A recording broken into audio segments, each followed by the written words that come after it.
तवील फासले तक मार करने वाले बैलिस्टिक मिसाइलों की तैयारी में मदद का इल्जाम। अमेरिका ने पाकिस्तान के 4 इदारों पर पाबंदियां लगा दी। इदारों में इस्लामाबाद का नेशनल डेवलपमेंट कॉम्प्लेक्स, कराची के 3 इदारे Akhtar and sons, affiliates international और वेबसाइट इंटरप्राइजेस शामिल हैं। तर्जमान अमरीकी महकमे खारजा मैथ्यू मिलर के मुताबिक इन इदारों पर इल्जाम है कि इन्होंने पाकिस्तान के बैलिस्टिक मिसाइल प्रोग्राम को आगे बढ़ाने में मदद दी। इसमें खुसूसी व्हीकल चेसेस की तैयारी भी शामिल, जो बैलिस्टिक मिसाइलों की लॉन्चिंग के लिए इस्तेमाल किए जाते हैं। तर्जमान ने कहा, तबाही फैलाने वाले हथियारों या उनकी तरसील के जराये पर कार्रवाई की जाएगी।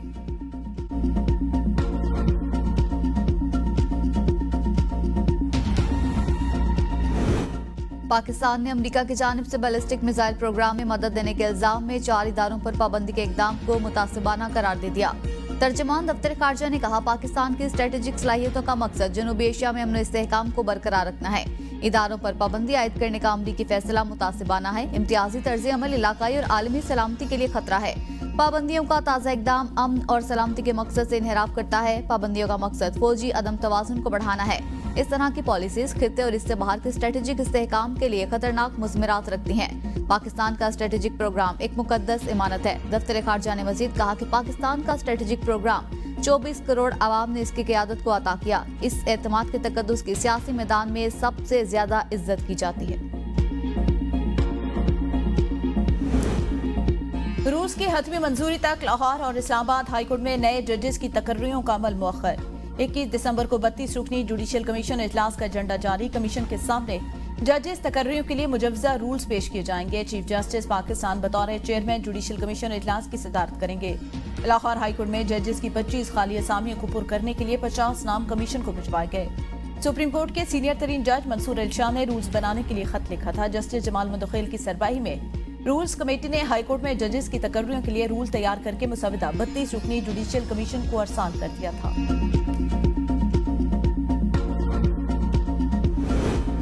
वज़ीर आज़म से इंडोनेशिया के सदर की मुलाकात। शहबाज शरीफ ने दौरे पाकिस्तान की दावत दी। आसियान इलाकाई फोरम की रुकनीत के लिए इंडोनेशिया की हिमायत का सराहा। दो तरफा ताल्लुकात बरकरार रखने के लिए करीबी राबते में रहने पर इत्तेफाक। वज़ीर आज़म ने कहा, इंडोनेशिया पाकिस्तान का काबिल भरोसा तिजारती शराकतदार है। शहबाज शरीफ ने पाम ऑयल फराहम करने वाले मुल्क के तौर पर इंडोनेशिया के किरदार को सराहा। दोनों रहनुमाओं का फ़लस्तीन के लिए गैर मुतज़लज़ल हिमायत का इयादा, गजा जंगबंदी और मसला फ़लस्तीन के हल के लिए जामे तरीक़ेकार इख्तियार करने पर जोर। वज़ीर आज़म आज काहिरा में D8 सरबराह इजलास से खिताब करेंगे। शहबाज शरीफ मशरिक़ वस्ता में इसराइली जारियत के नतीजे में पैदा होने वाली सूरत हाल पर गौर के लिए गजा और लेबनान में इंसानी बहरान और तमीर नौ के चैलेंजेस पर खुसूसी इजलास में भी शिरकत करेंगे। सरबराही इजलास के मौका पर वज़ीर आज़म की बांग्लादेश की ऊपरी हुकूमत के चीफ एडवाइजर, ईरान, तुर्किया और मिस्र के सदूर से दो तरफा मुलाकातें मुतवक्के।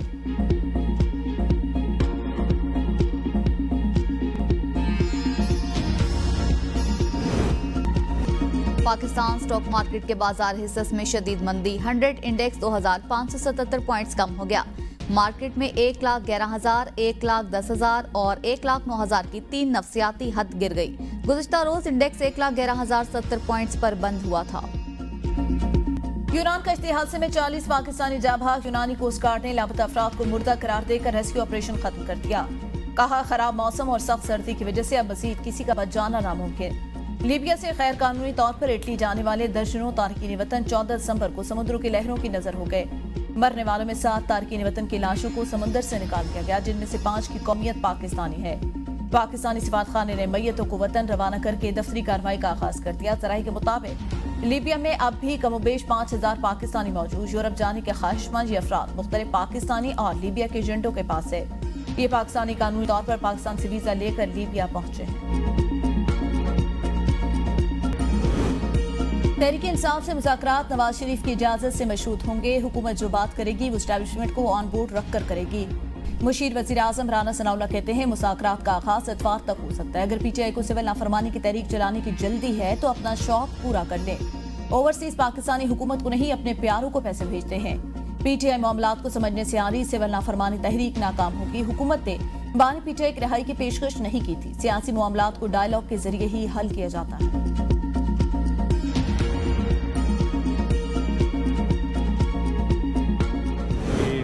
कादिर ट्रस्ट केस में कल जो वज़ीर आज़म इमरान खान साहब और बीबी साहिबा के केस में देर तक समाअत होती रही है, तो जुडिशरी का टाइम या जो केस का समाअत का टाइम है वो तकरीबन 3-4 बजे तक है। उससे ज़्यादा होना चाहिए था। तो हम लोग ये क्वेश्चन रेज कर रहे हैं कि ये समाअत इतनी देर तक क्यों हुई। फैसला महफूज है, अभी पता लगेगा 23 तारीख। हमने किसी के पास नहीं जाना, किसी ने मुज़ाकरात करने हैं तो करें, नहीं तो ना करें। उमर अयूब की पेशावर हाई कोर्ट में मीडिया से गुफ्तगू। कहा मुज़ाकराती कमेटी बानी पीटीआई ने तश्कील दी। लगता है हुकूमत को मुज़ाकरात में कोई दिलचस्पी नहीं। हम किसी से डरने या दबने वाले नहीं। अदालत का वक्त 3 या 4 बजे तक है। कल अलकादिर ट्रस्ट केस की समाअत क्यों इतनी देर तक जारी रही? पीटीआई के कारकुनान को गुंजाइश से ज्यादा जेलों में रखा हुआ है। सिविल नाफरमानी की बचगाना और दुश्मनाना ख्वाहिश पूरी कर लें, लेकिन एनआरओ फिर भी नहीं मिलेगा। वजीर इत्तलात अता तारड़ का ट्वीट। कहा फितनतुल सियासत अपनी पुरतशद्दुद कार्रवाइयों के जोर पर नाकामी के बाद एक और मुल्क और कौम के मुखालिफ स्ट्रेटजी अमल पर पैरा होने की जिद कर रहा है। पीटीआई का एक और यू टर्न। कल कौमी असम्बली इजलास के बाइकॉट का ऐलान किया, आज वापस आ गई। कल अपोजिशन लीडर उमर अयूब खान ने कहा था जब तक बानी पीटीआई और साथी रिहा नहीं होते इजलास का हिस्सा नहीं बनेंगे। जराये के मुताबिक पीटीआई अरकान असम्बली इजलास में अपना एहतजाज रिकॉर्ड करवाने के बाद वॉकआउट करेंगे।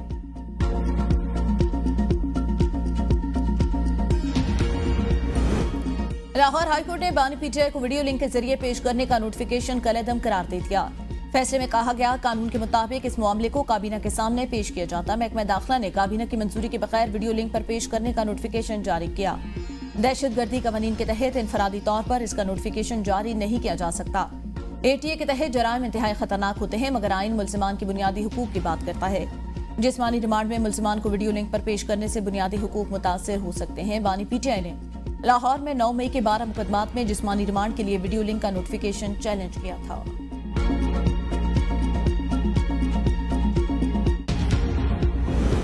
बानी पीटीआई समेत दीगर मुल्जिमान के खिलाफ 9 मई जीएचक्यू गेट हमला केस की समाअत आज होगी। बानी पीटीआई को अडियाला जेल में कायम अदालत में, जबकि शाह महमूद कुरैशी को लाहौर कोट लखपत जेल से अडियाला जेल में पेश किया जाएगा। अदालत ने वजीर आला केपी समेत 23 मुल्जिमान के नाकाबिल जमानत वारंट गिरफ्तारी जारी कर रखे हैं। समाअत इंसदाद दहशतगर्दी अदालत के जज अमजद अली शाह अडियाला जेल में करेंगे। बानी पीटीआई और बुशरा बीबी के खिलाफ 190 मिलियन पाउंड केस का फैसला महफूज। एहसाब अदालत के जज नासिर जावेद 23 दिसंबर को फैसला सुनाएंगे। 190 मिलियन पाउंड रेफरेंस का ट्रायल 1 साल में मुकम्मल हुआ। नैब ने 35 गवाहान के बयानात रिकॉर्ड कराए। बानी पीटीआई के वकील ने गवाहान पर जिरा की।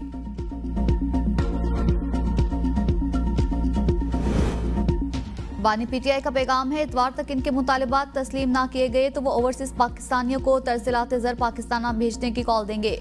अलीमा खान की अडियाला जेल के बाहर मीडिया से गुफ्तगू। कहा हुकूमत को ये पता चलना चाहिए कि जिन पाकिस्तानियों के साथ नाइंसाफी की जा रही है वो भी अपने हुकूक का इस्तेमाल करें। अलीमा खान ने मजीद कहा कि ऐसा लग रहा है कि बानी पीटीआई को 190 मिलियन पाउंड के रेफरेंस में सजा दी जाएगी।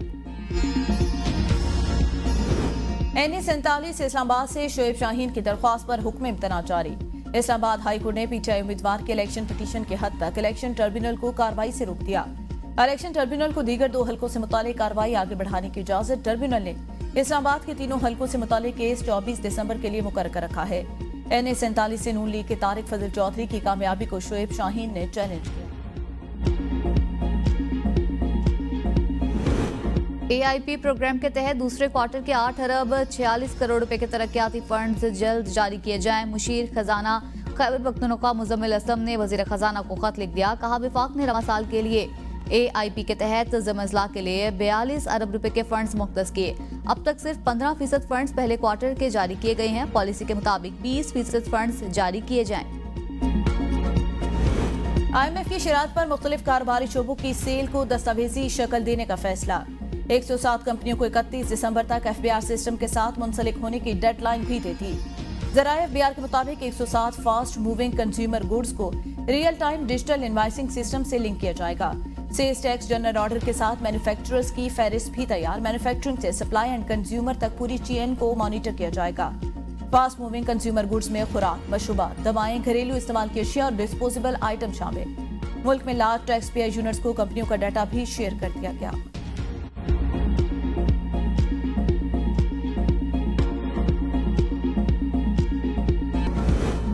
पेशावर की मार्केट से इंसुलिन और फ्लू से बचाव की अद्वियात गायब। शुगर, ब्लड प्रेशर और दिल के अमराज के लिए इस्तेमाल होने वाली अद्वियात की कीमतों में 200% इजाफा। मार्केट में अद्वियात की कीमत बढ़ाने और शॉर्टेज से मरीजों की जिंदगियां खतरे में पड़ गई। अद्वियात डीलर कहते हैं 2021 में ड्रेप को खुद मुख्तार बनाने के बाद मुल्क में अद्वियात की कीमतें काबू से बाहर हो गईं। हुकूमतों को सियासत से फुर्सत नहीं, आए रोज धरनों ने कारोबार मुतासर कर दिया।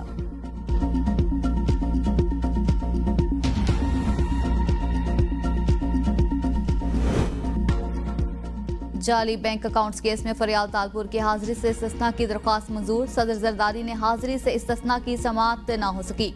ओमनी ग्रुप के अनवर मजीद, अब्दुल गनी मजीद, हुसैन लवाई और दीगर मुल्जिमान कराची की बैंकिंग कोर्ट में पेश हुए। पीटीआई बल्दियाती नुमाइंदों को फंड जारी करने के खिलाफ दरख्वास्त पेशावर हाई कोर्ट ने सूबाई हुकूमत समेत दीगर फरीकैन को नोटिस जारी करके जवाब तलब कर लिया।